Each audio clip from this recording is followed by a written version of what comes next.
Shri Guru Harihi Om Sahana Vavatu Sahanau Bhunaktu Sahaviryam Karavavahai Tejasvinavadhitamastu Ma Vidvishavahai Om Shanti Shanti Shanti. Dear friends, I extend a very hearty welcome to each and every one of you for this 78th presentation on the Pratibha Mancha. Since I was traveling in India, we are meeting after more than 2 months, so that's a long time to take a break on Pratibha Mancha because there are so many wonderful speakers and we have been waiting to bring them on.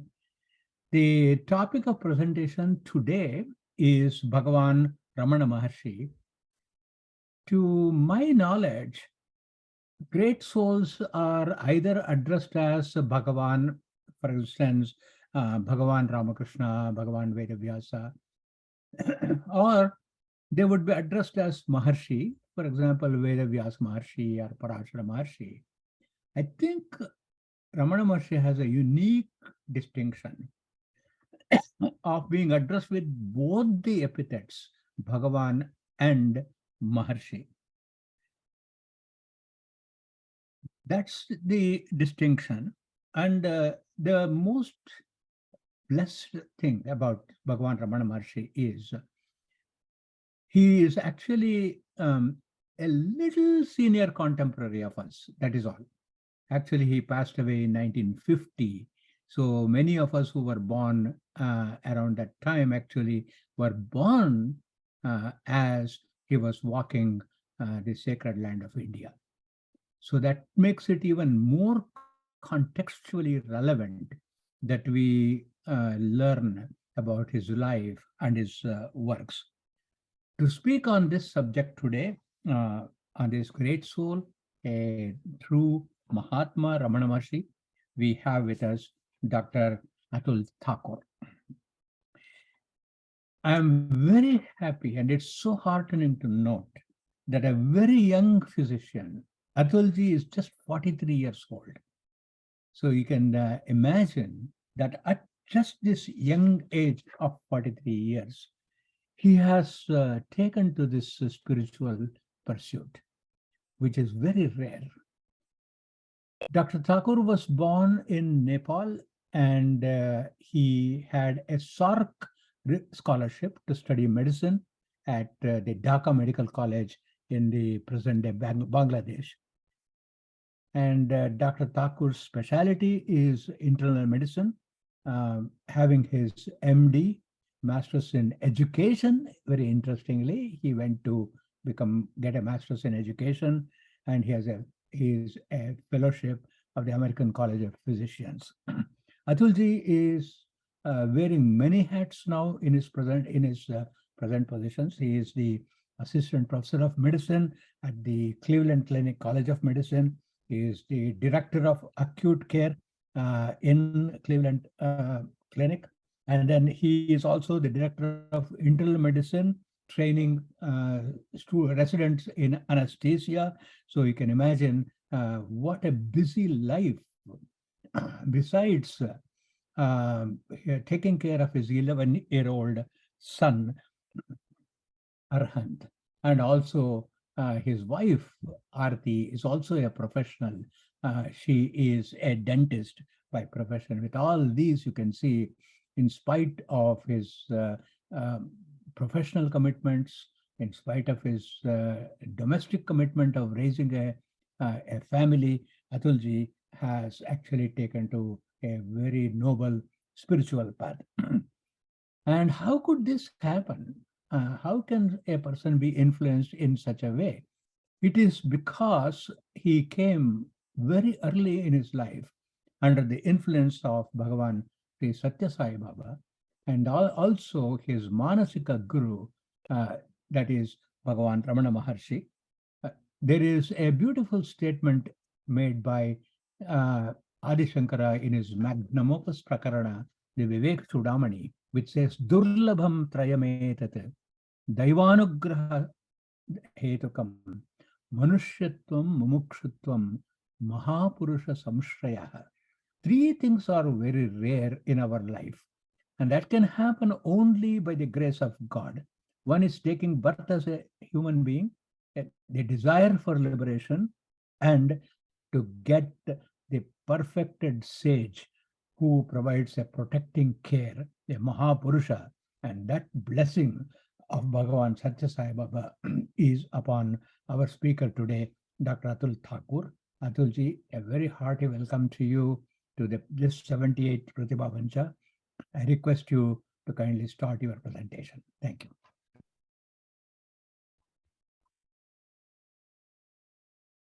Thank you, Uncle, for such a generous, word. Too many appreciations. But I think, as we will see, all of this probably does not matter here. But thank you so much for this generous, kind introduction. And my namaskar to all of you. Um, we'll be talking about Ramana Maharshi, and my first disclaimer. I have a couple of disclaimers here. I'm certainly not an expert on his life biography or his teachings. Many of you might know his teachings and his life better than me. I have I made a PowerPoint slide so that we can see the pictures and we can relate better, rather than just verbal and on just the words. And most of the old pictures are from website of Ramana Ashram and David Godman's website or internet. The second disclaimer is, for this presentation, whenever I'll be using the word I, or I refer to I, there is no distinction here. It's not small I, large, capital I. Ramana Maharshi was not a fan of classification or dissection. He was a fan of unifying knowledge, ultimate, Vedanta. And there was no distinction for him, like, this Karana Sarina, as we'll see, when we talk about the teachings of Ramana Maharshi. So when I say I, what he means is what I consider myself to be, just plain and simple. Maybe it's mind for me right now, maybe it's body for me, that I. Final one disclaimer would be, we know that adult learning happens on the basis of our prior concepts, and we build upon those concepts when we learn.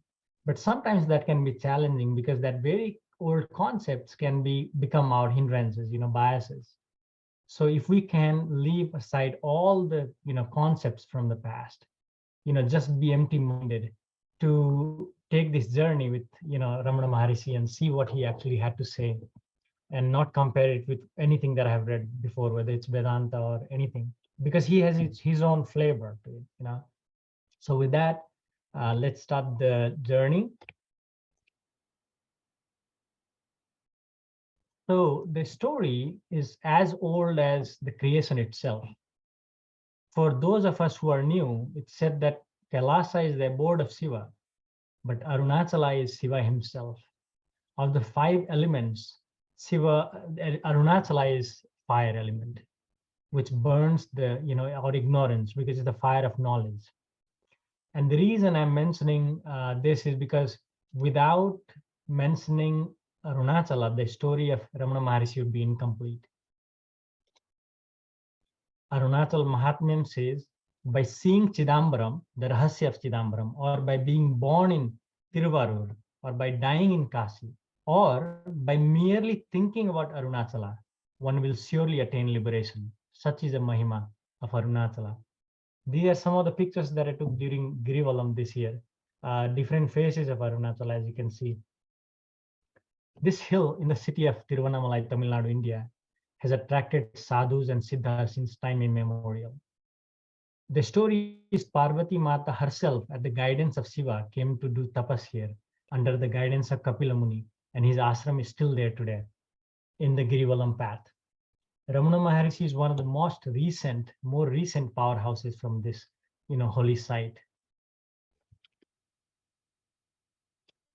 So the story of Ramana Maharshi starts in the village of Tiruchuli. As you can see, it's south of Madurai in Tamil Nadu.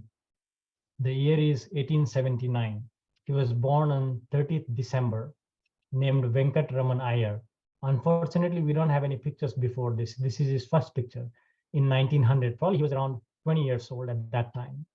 He was the second child among the four born in a Brahmin family. Parents were Sri Sundaram Iyer and Srimati Alagamal. He was a court pleader and well-respected man in his village. Most of his early childhood is not known much, except that he slept very soundly. He was not the brightest student in his school. So uneventful early childhood years. In 1892, when he was around 12 years old, his father passed away, and that was the first shock he got. And that made him question the reality of life. After his father passed away, he had no choice, but he and his elder brother moved to Madurai, to his paternal uncle's home. And this is in the same year, 1892. 3 years later, in 1895, he's around 15 years old. And some relatives come and visit his uncle. And he asked them, "Where are you coming from?" They were coming from a pilgrimage. And they answered, "Arunachala." This is the first time he came to know that Arunachala was a physical place where he could actually go. Because for him, it was something greater he had, listened to earlier. A couple of months later, he, came upon this book, Periya Purana. Many of you might know these are classical Tamil scriptures that describes the life of 63 Nayanars, the Siva Bhaktas. And going through this, he was really touched by the stories of these saints who were not necessarily scholars, but such devotion in them. And, to say the least, he was, touched in a good way in his deepest core of his heart after reading this.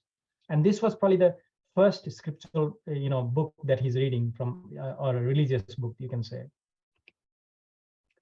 1896, he's 16 years old, locked up in a room on the second floor of his paternal uncle's home. And this is the home, actually. It's called Ramana Mandiram right now in Madurai.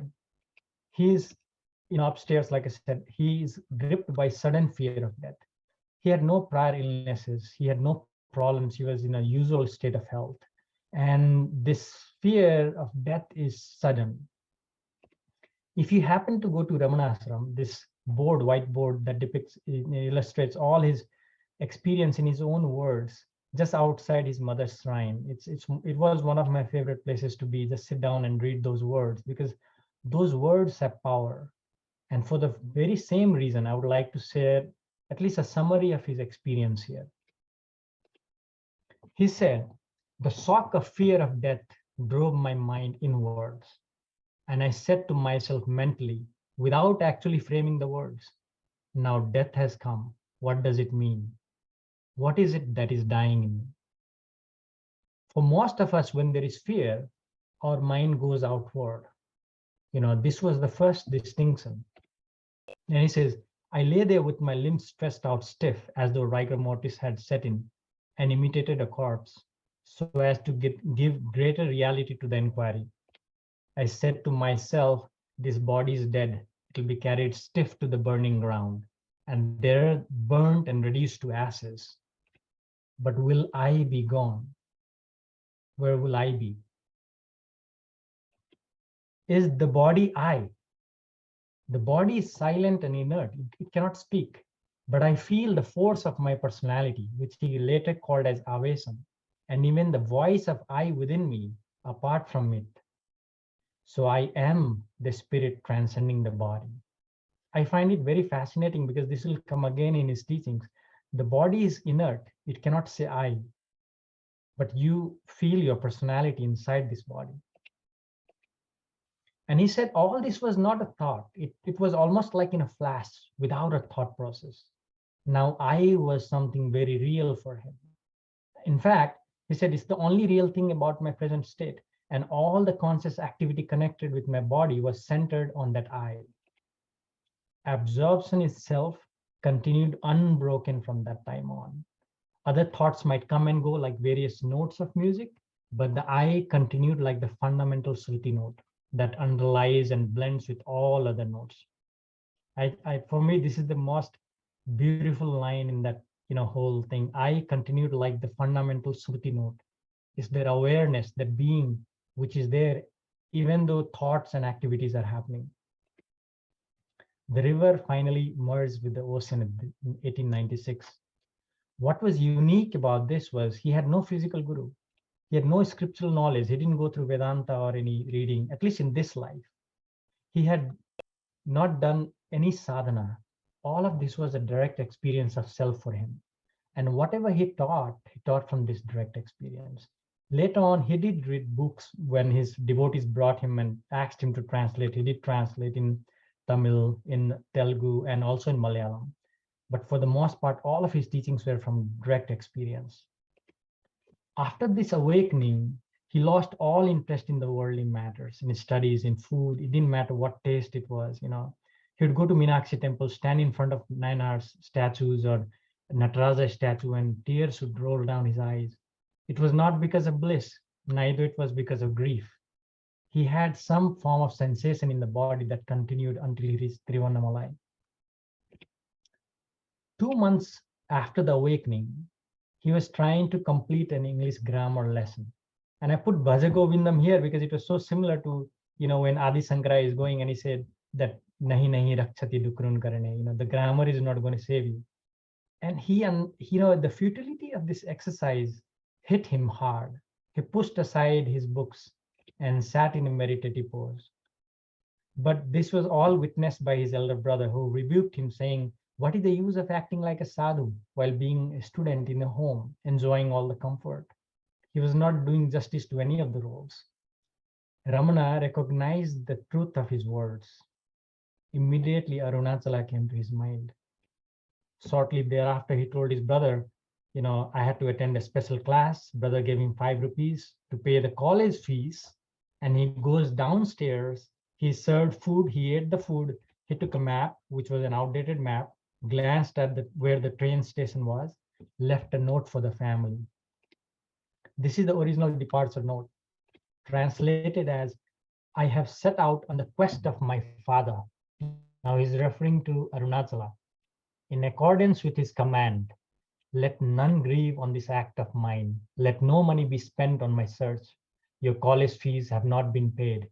2 rupees has been enclosed herewith."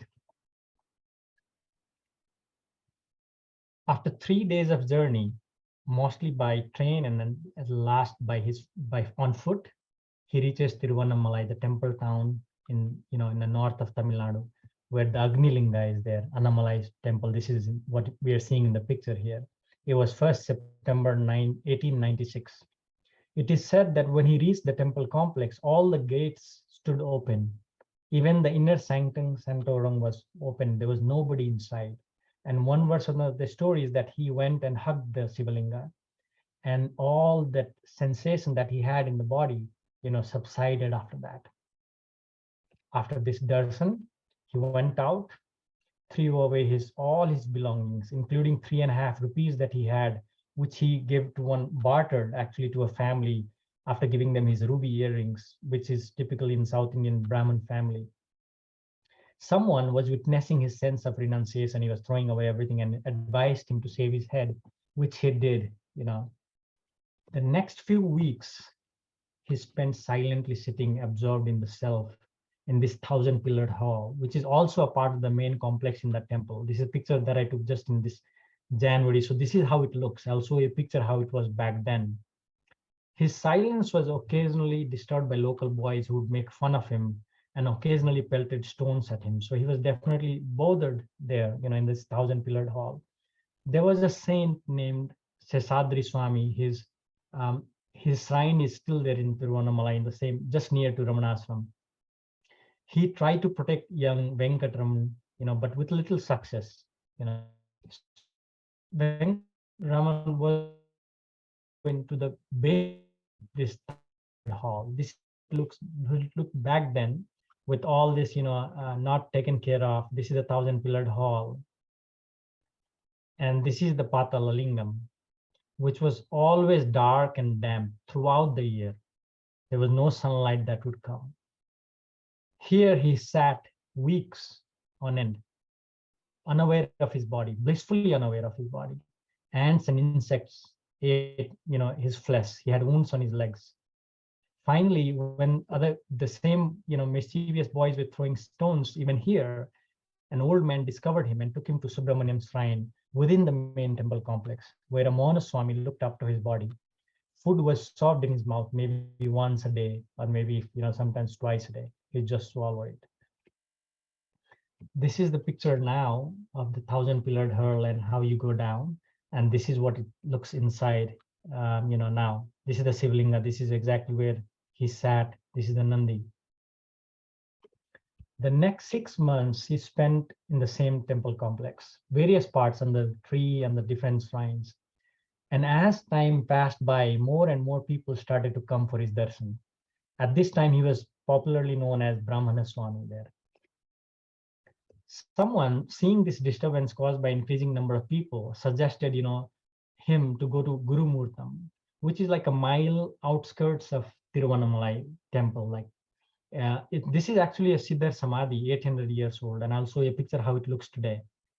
But important thing to note is that Ramana Maharshi sat here as a young, he was not yet Ramana Maharshi, he was just Venkatraman, at least for the namesake at that time for the world. He was again blissfully unaware of his body. He had long hairs, matted hairs, nails had grown inches long. And, they were at this time, one of the Swamis found him and became his attendants and stayed with him. Palani Swami, his name was Palani Swami, for I think 25 or 27 years. This is how it looks today. This is the picture that I took in January. A lot of buildings have come around. There's a big, beautiful Sivlinga inside. Like I said, this is a Samadhi of a Siddhar, 800 years old. 1898, his mother finds from his uncle that he's in Tiruvannamalai. She comes to visit him, pleads him, cries in front of him, prays to him that please return back. He's not at all moved. He does not even speak a word to his mother. A devotee who had been observing the struggle of the mother for several days on end requested Ramana at least write down something in a paper, what you had to say to your mother. And young Venkatraman wrote this. The ordainer controls the fate of souls in accordance with their pravardha karma. Whatever is destined not to happen will not happen, try as you may. Whatever is destined to happen will happen, do what you may to prevent it. This is certain. The best course, therefore, is to remain silent. Now, to me, this is very significant because even till the end, he maintained his stance that there is no free will. There is only one free will. We'll come to that later on. This body is destined to go through its course, like the software with which the computer comes. From then on, he moved to various parts of the, Arunachala, different caves, but mostly he stayed in Virupaksha cave. It was the longest stay in one place for him, I think 17 years. This is the, Samadhi inside of a Virupaksha. And this is just as you enter there. Now, another significant event that happened when he was in Virupaksha cave was a person named Siva Prakasam Pillai, who was a government worker, heard about Brahmana Rishi and came to him to clear his doubts. Interestingly, the first question that he put to Ramana Maharshi was, who am I? I think this speaks volumes about Siva Prakasam Pillai's spiritual journey till then. Altogether, he posed 14 questions to Ramana Maharshi. Since he was silent at this time, he never spoke. He gave all the writings in sand, all the answers in writing in sand. Later on, in 1920s, it was published as an appendix to biography of Ramana Maharshi. And then Ramana Maharshi himself corrected it, wrote it in an essay form, and then later on, it was published as Nanyar. Basically, this book, which is one of the most famous book from of Ramana Maharishi's teachings. It has, I think, a sense of all the instructions ever given by Ramana Maharshi. Now, some notable devotees. The foremost I would say was Kavya Kantha Ganapati Muni. He was like the Vivekananda of Ramana Maharshi. He was scholar in Sanskrit and scriptures. He came to Tiruvannamalai in 1903 to perform tapas. Because of his scholarship, he was conferred the title of Kavya Kantha, literally meaning the one who had poetry in his throat. But around a couple of years later, around 1907, he started having doubts about his sadhana. He was frustrated because he had read Even a thought of Arunachala would liberate him. And here he was doing sadhana years on end. He remembered Brahmana Muni, went to Bhagwan, caught his feet and pleaded, I have read all that has to be read, even Vedanta. I have performed japa to my heart's content. Yet I have not understood what tapas is. Therefore, I have come to your refuge. Hearing this, Ramana Maharshi was silent for 10, 15 minutes. And finally he answered, which is, I think, really, really profound, wisdom here. If one watches where this notion of I springs, the mind will be absorbed in that. That is tapas. If a mantra is repeated, but the attention is directed to the source where the mantra sound is produced, the mind will be absorbed in that. That is tapas. Hearing his reply, Ganapati Muni was filled with gratitude to Ramana Maharshi. And he was a scholar. He came to know that Bhagwan's name was Venkataramana, so he took Ramana from there. And since he had seen Bhagwan in him, he declared that young Venkataraman should be addressed as Bhagwan Ramana Maharshi from that day. Something to note is that he himself had around 200 devotees by that time. And he wrote letters to them saying that he found his guru. And that's his picture, sitting with Ramana Maharshi. Around 1916, Ramana Maharishi's mother arrived again because she knew that her salvation was going to be, staying with Ramana Maharshi. And at this time, Ramana Maharshi moved up the hill to another ashram known as Skanda Ashram. This is the picture. She stayed with him around 6 years. In 1922, she breathed her last in the lap of Ramana Maharshi. This was another interesting episode in his life where he sat with his mother with his right hand on her heart, left hand on her head for a long time, and later declared that he was ensuring that she was not born again. Since cremation was not allowed on the hill, a shrine was, she was cremated down and shrine was built on his mother's samadhi. This became the foundation of Ramana Ashram. As you can see, this is the first, thatched hut, and Ramana Maharshi is standing in front, reading a letter. A few months later, Ramana Maharshi himself started living there. This is the picture of Ramana Ashram now. You can have Ekamukha Darshan of Arunachala from here. And inside there is a shrine of his mother where there is a Sivalinga, beautiful Sivalinga, and the shrine of or Samadhi of Ramana Maharshi himself. Another notable devotee was Murugnar. You can see him sitting here below Bhagwan, and in the background, the two ladies. He was a well-respected Tamil scholar who served on a prestigious committee actually during British India time that was compiling the definitive Tamil dictionary, just like equivalent to Oxford Dictionary. He wrote several poems on his guru, Ramana Maharshi. He was like the Manikya Vachar, from Tamil Nadu, from the stories of Shiva's devotees. And he was instrumental in bringing out compositions of Ramana Maharshi to his devotees. Among the Western devotees, I think the foremost name should be Paul Brunton, because he wrote this book, A Search in Secret India. Here is Paul Brunton, and then Conscious Immortality. And he really, many Westerners were touched by this story. And you can see Major Chadwick here. He was an army officer in British Army. After reading this book, he quit his job, came to Arunachala in 1935, November. And he actually remained there for good, for the rest of his life. He became Sadhu Arunachala, and to this day he lies buried in the ashram campus. So that speaks volumes about their quest. Another notable, person who visited and was a devotee of Ramana was Arthur Osborne. Many have read his book and came to know about Ramana Maharshi. At this time, Ramana Maharshi was already on the foothills in the around the mother's shrine, and an ashram was being developed there slowly. Most of the days he would go out on a stroll twice a day, either on the hill or around the hill, which is known as Girivalam, the Pradakshina, going around the hill. And Ramana Maharshi gave a great emphasis or importance to this going around the hill. People would ask him, what is the importance? What is the, we always want to know what we are going to get out of it, right? So people would ask him that question, and he would reply, it does not even matter.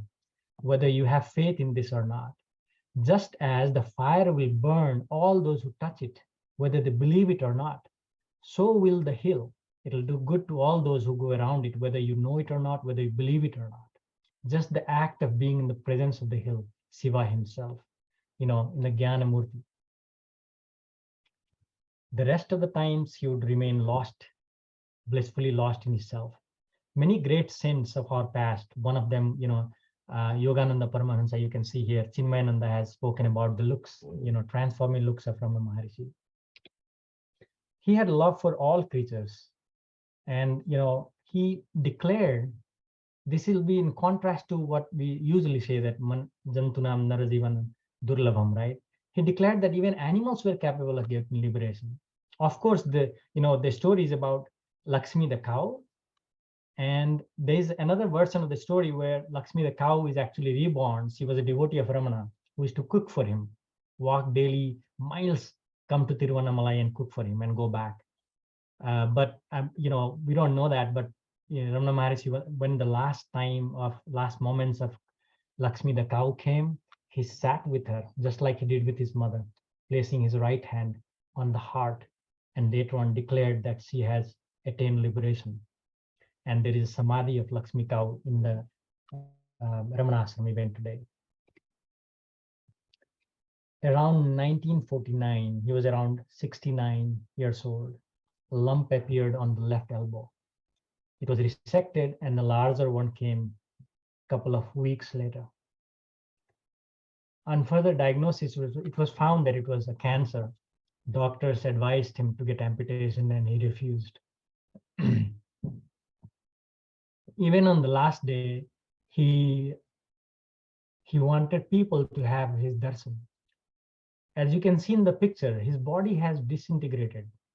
But look at the eyes. They radiate the same brilliance. During his final hours, a devotee was crying and pleading him to heal himself. To which his reply was, I think, very profound. He said, the reason you see me as a body is because you still have not said your identification with your body. And I remember my guru, Sri Satya Sai Baba, will always say, do not try to understand me. Once you know who you are, you know who I am. And then Ramana Maharshi said, where can I go? I am here. On the night of 14th April, 1950, he set his mortal coil. A shooting star was seen up to many miles exactly at the same time. Thus ended the 70 years of his physical luminous life. Changing the gears, coming to his teachings, he truly taught in silence, and he maintained that verbal teaching, he gave verbal teaching for those who did not understand his silence. Because you cannot describe something, the meaning of silence, by making noise, which is words. He validated every path in spirituality, but he put greatest emphasis on self-enquiry. He cut through the dense forest of literature with the path of self-enquiry, and we'll see how. If there was one thing about our day-to-day life that he would advise, he would say that eat sattvic food, because the essence of food is what makes up the mind, the subtle, part of the food. He never advised to leave family, because he always told that attachment was in the mind, not in the physical home or family. And true renunciation was in the mind of the seeker. So why self-enquiry, right? Sorry, we have so many paths, and he validated everything, right? From here, I'll try to use his own words so that I can be as authentic as possible. One devotee asked him, how should I pray to God? And he says, there must be an I who prays to God. I is certainly immediate and intimate to me, whereas God is not thought so. Find out that which is intimate to you, and the other may be ascertained and prayed to if necessary. This is like everything. This is very, I have not seen God. I have not seen heaven. As Swami Sarvapriyananda so many times says that all the religions are post-mortem religions, right? We have not seen that, but I certainly know that I exist. So why don't we start from what we know or what we have? that is I. And he would say that most of the misery or problems in life is because of wrong attention. We put the focus of our attention is wrong. You know, like in one of the talks, he said, you ignore the doubter, but try to solve the doubts. Hold on to the doubter, and the doubts will disappear. Because if we find an answer to a question, that very answer will give rise to 100 more questions. And this cycle is never ending. It can go on for lifetimes. So instead, he maintained that why don't you find the one who has all these questions? It's like the root. Once you find the root, if you cut the root, all the leaves, the branches, everything dies out. So if you look at our life, we become aware of everything that the light falls on. But we are not consciously aware of the light itself. Even now, I'm looking at everything around me. I'm aware of the objects, but which are illuminated by the light, but I'm not consciously aware of the light itself. Within our body, the light of the self is what makes us aware about our body, our thoughts, emotions, mind, but we are not aware of the light of the self, of the self itself. And life is all about attention. To know who we are, now we got to turn 180 degrees opposite, inwards from outward, from the objects to the subject, because we need to be aware of that. What we need to do is to, like I said, stop looking at the objects, and he will say more beautifully later on. Let's see this. He said, what is the use? We frequently, come across commentaries on Maya, realities of the world, to which he would say, what is the use of getting into this kind of discussions, whether the world is real or false? He says, the world is true, no, it's false. The mind is true, no, it's pleasant, it's whatever it is. He says, leave the world alone. Find out who you are. Go beyond this thought of one and two. This egoless condition is the common goal for all. Now, anything that is to be discarded, is there a point in analyzing them? Like I said earlier, he was not a fan of classification, such as 3 bodies or 5 seats or 3 kinds of ego. There was only one truth, and the rest was illusion. That was not true. So, just like when we have a haircut, we don't go on analyzing the, remaining hair that is on the ground. He said, it is to be discarded. Why focus on that and spend your lifetimes just analyzing those things that is to be discarded? Now, we may ask, why do self-enquiry when there are a lot of scriptures like Gita, Vedanta, and Upanishads? What is the role of those books and scriptures? Are they to be discarded? He said, as for reading books and Vedanta, you may go on reading any number of books. They can only tell you one thing. Realize the self that is within you. The self cannot be found in books. You have to find it yourself and in yourself. So I think this was, again, another, profound message that, if you go to any number of books of Guru, they can only show us the way. The walking, the journey has to be done by us. And in us, it's find it out for yourself and in yourself, not in the books. Self cannot be found in the books. And then sometimes we are intrigued by learning more, like I learned this, now I need to learn that. He would say, if you look into one mirror and you see that your beard is grown up, what is the point of looking at 10 different mirrors? Why don't you just go and save after looking into the first mirror? So he would cut through like that, beautiful replies to what exactly you should do. Directly go to self-enquiry, and if you can, he'd never said that if you're doing japa that is wrong, but he did make a clear-cut case for self-enquiry. Now, if there was one slide that I would like to share with you all tonight, and if there was only 60 seconds I had, I would just share this one. This is a video clip from a documentary Gyani. And this is David Godman, who has spent 40, 50 years in India. He was a librarian in Ramana Ashram. And to my knowledge, he has dedicated his life, and I have learned a lot from him. I had the good fortune of meeting him in January when I went to Tiruvannamalai. This is just like a minute long, but I have one request. This video clip requires 100% of our attention without any distractions. So let's try to hear him with empty mind, without any prior concepts, and with 100% attention. Because this was life-changing for me, at least. Bhagavan's basic working hypothesis, which he asked everyone to accept and experiment on, is that your individual sense of I, the I that says I am happy, or I must do this, or I see that tree, is a false entity that only springs into existence because it rises and associates with something else other than itself. I see the tree, I is the subject, tree is the object. He said this individual sense of I can only subsist as long as it's associating with something. So what he said you should try to do is to sever the association between I, the subject, and all the things it thinks, remembers, perceives. He said if you can hold on unwaveringly to this inner sense of I, which is the thinker of your thoughts, the perceiver of your perceptions, then it cannot subsist in isolation by itself. It has to subside and go back to its source. And when that happens, it disappears and reveals the truth of who you are. So he says it only exists because you fail to question its reality. And once it does rise, it always associates with things. And if you can sever that connection, it goes home back to the self and disappears. So I'll just break down again, try to break down this message. Bhagavan's basic working hypothesis, which he asked everyone to accept and experiment on. So first of all, Bhagavan never said that you have to believe me. And the beauty is you experiment that with yourself in your sadhana. You find it out for yourself.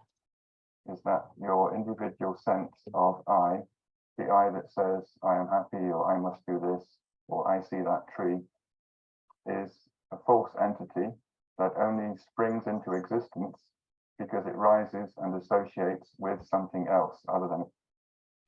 And the second part is the I, the sense of I, the personality that I think I am. Ramana Maharshi is saying that's a false entity. It does not exist. It springs into action only when there is an object. The subject appears when there is an object. Itself. I see the tree, I is the subject, tree is the object. He said this individual sense of I can only subsist as long as it's associating with something. So what he said you should try to do is to sever the association between I, the subject, and all the things it thinks, remembers, perceives. He said if you can hold on unwaveringly to this inner sense of I, which is the thinker of your thoughts, the perceiver of your perceptions, then it cannot subsist in isolation by itself. It has to subside and go back to its source. And when that happens, it disappears and reveals the truth of who you are. And if we can hold on to this inner sense of I, depriving it of the nourishment is the objects of the world, right? If we can deprive it from the food, which is the objects, and just stay as the subject, I, he says that will subside in the heart or the self, and the self will reveal itself. Now, he also says towards the end of the video, it exists because we fail to question its reality. Now, let's examine what are the different parts again in a different way. You know, in Bhagavan's words, the I that we think we are does not exist. So what he says about it in 40 verses on reality, holding a form, it rises, it appears. Holding a form, it stays. Holding and feeding on a form, it thrives. Whenever he's using the form, that means the objects of the senses. So I see a tree, like he was explaining, or I am a father, I am a son. All of those that comes after I is the object. And it feeds on these forms. Leaving one form, it takes the hold of another form, like from teacher to a doctor to a father to a husband. When sought, it takes to flight. Such is the ego ghost with no form of its own. You know, there's this popular movie where there's an unwanted guest in the wedding, and this was exactly the example given by Ramana Maharshi. You know, when the unwanted guest is there in the wedding, and the boys' side are thinking that he's from the girl's side, and the girl's side is thinking that he's from the boys' side, and both are giving respect to him. But the moment he's confronted or questioned, he vanishes from the wedding. So he says, your I, the concept of who you are, is existing because you don't question it. You're so engrossed in the objects of the senses that you never look inside you. And for those of us who are worshippers of Lalitambika, we have read that mother sitting on Supreme Shiva in his lap, looking at his eyes, the creation dissolves. And when she looks away from him, creation happens. And he said, I is nothing but your mind. And I find that very fascinating because that's the Maya Shakti. And he said, that which rises in this body as I is the mind. The mind is but an aggregate of thoughts. And of all the thoughts, I thought is the root thought. Because without I, there is no you. There is no father, mother, doctor. So I is the primal thought. What is called mind is but the notion of I. When the mind looks away from the self, which is by going outward through the senses, the world appears, our miseries appear. When the mind looks at the self inside, the world dissolves, the truth shines. Basically, it's again about attention of the mind on the self, not on the objects of senses. Another way to look at I find it very fascinating, is that Ramana Maharshi broke it into body and consciousness. He said the body is inert and cannot say I. The self is pure consciousness and non-dual. It will not go and say, it's not declaring I. No one says I in the sleep. What is the ego then? It is something intermediate between the inert body and the consciousness. It has no locus standi. If sought for, it vanishes like a ghost. So you can see the biggest lie that we tell every day is that we exist, like Atul Thakur is there. That is the biggest lie we tell ourselves. Again, the question is, where is our attention? As long as we look at the imaginary snake, this example is used in a lot of times in Vedanta, which is the body, mind, and the world, we live in constant fear. Upon looking at ourselves carefully, inner attention, the rope will reveal itself, for it is the only reality. The snake never really existed. That was just an illusion. So the concept of this smaller I people talk about, or this jiva, he says that does not exist. It is existing because you don't question it. So we have seen that self-inquiry practice is basically undivided attention to the self. So what is it more? What is it not? He says, it is not a mantra. It means that you must find out where in you the I thought arises, which is the source of all the other thoughts. And sometimes we find that hard. So he has given another, easy solution. He said, just repeat I to yourself. That will also lead you to the same goal. There is no harm in using I as the mantra. It is the first name of the God, as also declared in our Upanishads. I, aham, without the akara. Aham, when it takes akara, it becomes ahamkara. Pure aham or pure I is God, the self. And there would be people who'd say, I try to do that, but mine will waver, it'll go from here to there. A beautiful reply given by Bhagwan was, be it so. Do not think about it. When you recollect yourself, bring it back and turn it inwards. That is enough. The important thing is no analysis has to be done. Even if a decade has passed and wasted by us, do not analyze it. Ego loves analysis of things and breaking down things. The moment you realize that your mind has gone astray, just bring it back without fighting it. And others would say, I try to do that self-inquiry, but I only see a big blank.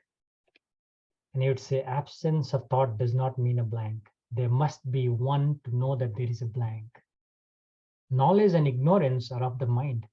They're born of duality, but the self is beyond knowledge and ignorance. It is light itself. Understanding, very beautifully put it, like whether I understand or not, even me not understanding a topic is an understanding in me. And I am apart from what is known and what is unknown. Those two are the objects. I am the subject. Once we are on the path of self-inquiry, scenario on the path of self-inquiry, like, is it effort, lessness? So stages, effort is needed in the form of transferring your attention from the thoughts to the thinker. So there is a subject-object relationship here. But once the awareness of the I feeling has been firmly established, further effort is actually counterproductive. From then on, it's a mere process of being, then doing, of effortless being, rather than an effort to be. So initially there is an effort. Yes, my mind is, always been enchanted by this world, the diversity, the multiplicity. Now the effort is needed not to be caught up in the world. The effort is needed when we have to say that, am I competent enough or strong enough, let's say, that I cannot pay attention to the stories that my mind is telling me. So again, the same question, is effort necessary? And he answered beautifully, to attain that which is always there requires no effort. Effort is required only for banishing all the desires. So we already have a hand, we already have a lung, right? Liver, kidneys. There's no effort needed to attain that. We already are that self. But the fact that we are taken up by other things, the effort is required not to go there. Look inside. That is where the effort is needed. Once we start looking inside, further effort is counterproductive. Again, people would go into this argument about, dissecting, like I said before, and he would say, language is a function of mind.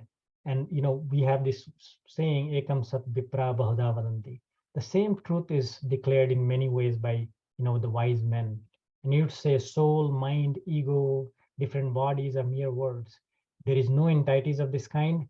Consciousness is the only truth. Like I said earlier, let's not relate it to any other concepts. In the path of self-enquiry, everything else is to be discarded. Consciousness, or you, the true you, is the only truth, and our attention should be on that. Now, is it our free will that we are here, or our destiny? Right? The age-old question. He maintained to the end that all the activities that the body is to go through are determined when it first comes into existence. It does not rest with you to accept or reject them. This is very beautiful. See, the next line is, the only freedom you, the indweller, have is to turn your mind inward and renounce activities therein. So we, the indweller, have the freedom, but that's the only freedom given to us. The body does not have the freedom. It has to go through what it has to go through. But you have the freedom to identify with the body and suffer, or to identify with the self, not with the body, and to be free. That's one freedom which has been given to the indweller, or you. And some would say, it can only happen by the grace of a guru. To that, Ramana said, the moment you effect merger of your mind into the source, I, the grace rushes forward within you, from within you.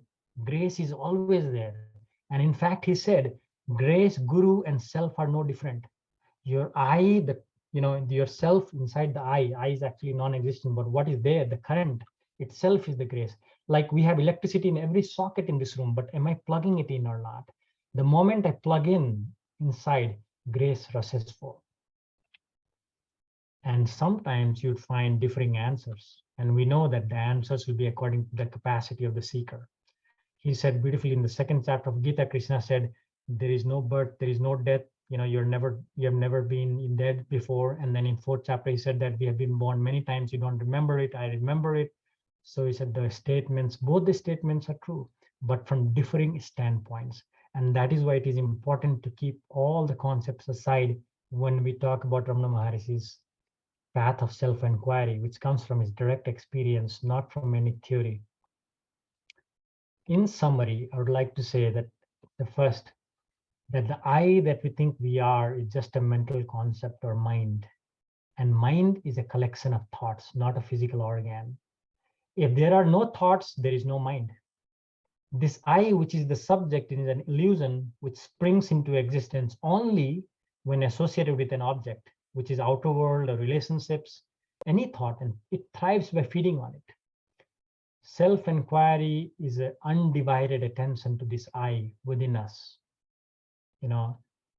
this single pointed, attention on this I will make it disappear, and the self will shine. Basically, it's cutting the tie between the subject, which is the I, and the objects of the senses, and stay in the pure awareness of the I. Initially, it will be an effort, attention from outward to inward. Later, once the awareness of I takes over, like the fundamental Shruti note as described by Ramana Maharshi, further effect or effort will be counterproductive. If this is hard, we can even repeat I as a mantra and be aware of analysis leading to paralysis, because so many times we want to go through analysis, and analysis basically that's a mental activity done by the mind or the ego.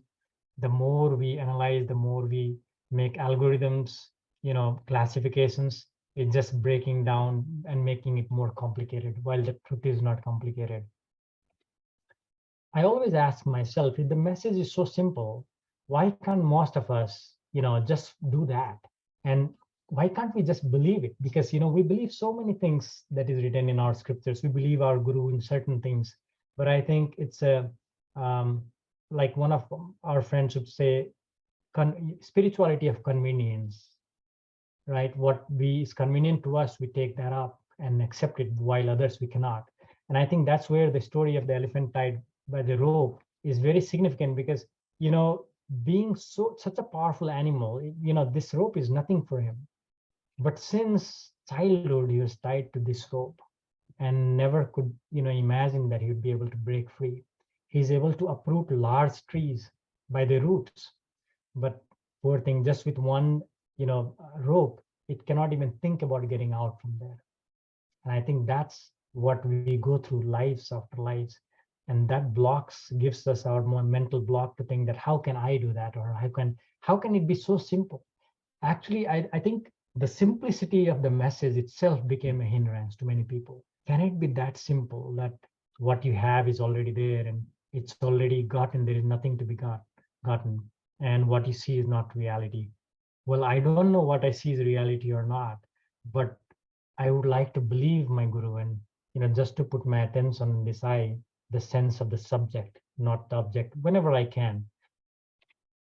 These are my sources. I would like to just introduce David Godman, Michael James, two Westerners who are still doing phenomenal work, in spreading message of Ramana Maharshi. Some of the clips or pictures are from Gyani documentary, which is free of cost in YouTube. Please watch it. Such a lovely, work done by them. One of my earliest book on Ramana Maharshi was Be As You Are, edited by David Godman, explains the practice of self-inquiry in really with utmost clarity. And V. Ganesan is a living, nephew of Ramana Maharshi, still in Tiruvannamalai, and various other websites. At this point, I think we are at 9 o'clock. So I would just stop here. If you have any questions. Atulji, thank you very much for a brilliant presentation on a very influential teacher, Guru, Bhagavan, Maharshi, and since we have run out of time, please post your questions, and then I will pass it on to Atulji, and then we will respond to all those questions. And my very sincere thanks to Dr. Atul Thakur for taking the time and study so deeply amidst his very busy life. Thank you very much. Thanks to everybody who has participated in today's talk. And of course, we will have a recording and it will be uploaded to the repository in due course. Thank you. Wish you all a wonderful night. I'll conclude with a Shanti mantra. Om Purnamada Purnamidam Purnat Purnamudachyate Purnasya Purnamadaya Purnameva Vashishyate. Om Shanti Shanti Shanti. Harihi Om. As always, my sincere thanks to Sudhir Gaddam for managing today's PowerPoint presentation, not only PowerPoint presentation, but also the entire Zoom session. Thank you and wish you all a very good night. Ashwatji, will these slides will also be in there? Yes, they will all be uploaded to the Okay. Thank you. Yes. Yes. Thank you. Right. Probably, Atulji, you can send the slides so that we will upload the slides also. Sure. Yes. So please send it to me. I will pass it on to. Sure. Thank you. Thank Thank you. you. Good night. Namaste. Good night. We'll conclude the meeting. Thank you. Thank you. That was wonderful. Absolutely.